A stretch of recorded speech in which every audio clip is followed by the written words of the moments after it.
രണ്ടാം ദിവസവും തിരുവനന്തപുരം മെഡിക്കൽ കോളേജിലെ ലിഫ്റ്റാണ് വില്ലൻ.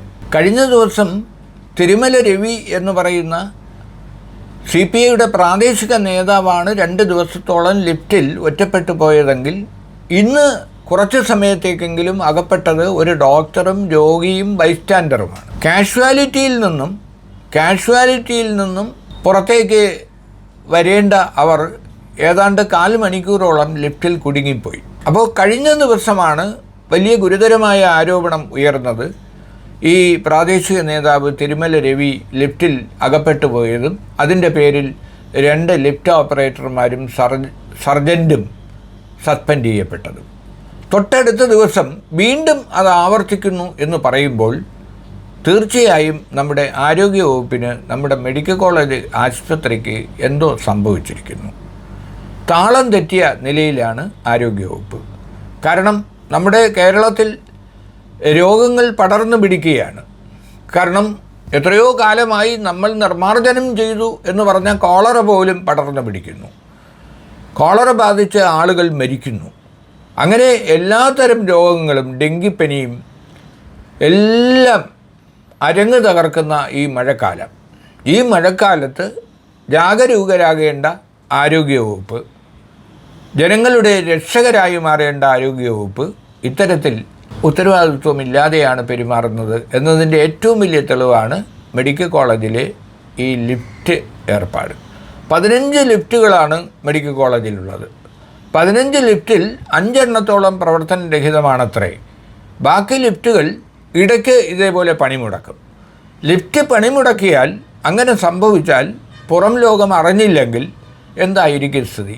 നാം മനസ്സിലാക്കേണ്ടത്, നമ്മുടെ ആമയിഴഞ്ഞാൻ തോട്ടിൽ കാണാതായിപ്പോയ ജോയിക്ക് വേണ്ടി വലിയ പ്രവർത്തനങ്ങൾ, രക്ഷാപ്രവർത്തനങ്ങൾ, ആ ശരീരം അല്ലെങ്കിൽ അദ്ദേഹത്തിൻ്റെ ജീവൻ രക്ഷിക്കാനായി ശ്രമങ്ങൾ നടക്കുമ്പോൾ ഇവിടെ ലിഫ്റ്റിനകത്ത് ഒരാൾ പുറംലോകം അറിയാതെ കിടക്കുകയായിരുന്നു.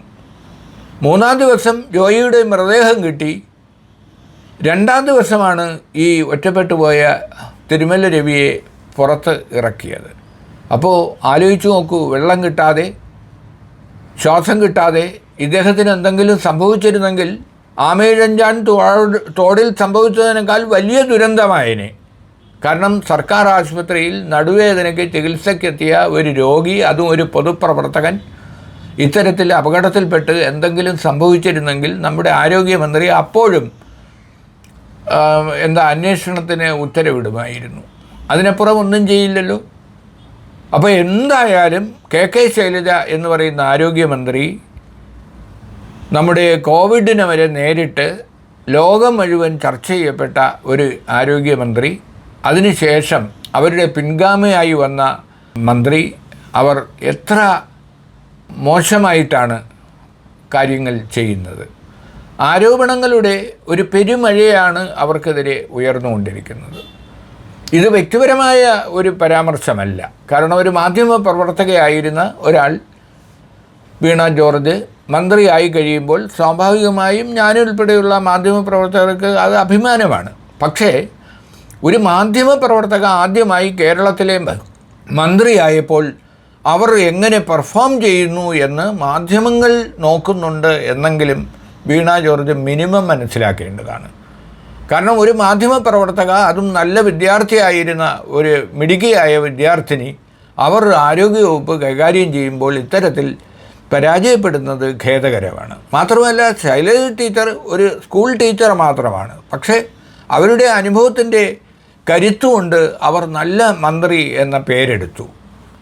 അപ്പോൾ എപ്പോഴും ഈ പിന്തുടർച്ച വളരെ പ്രധാനമാണ്. കാരണം മുൻഗാമികൾ പ്രഗത്ഭരാണെങ്കിൽ പിന്നാലെ വരുന്നവർ വളരെ ശ്രദ്ധിക്കണം.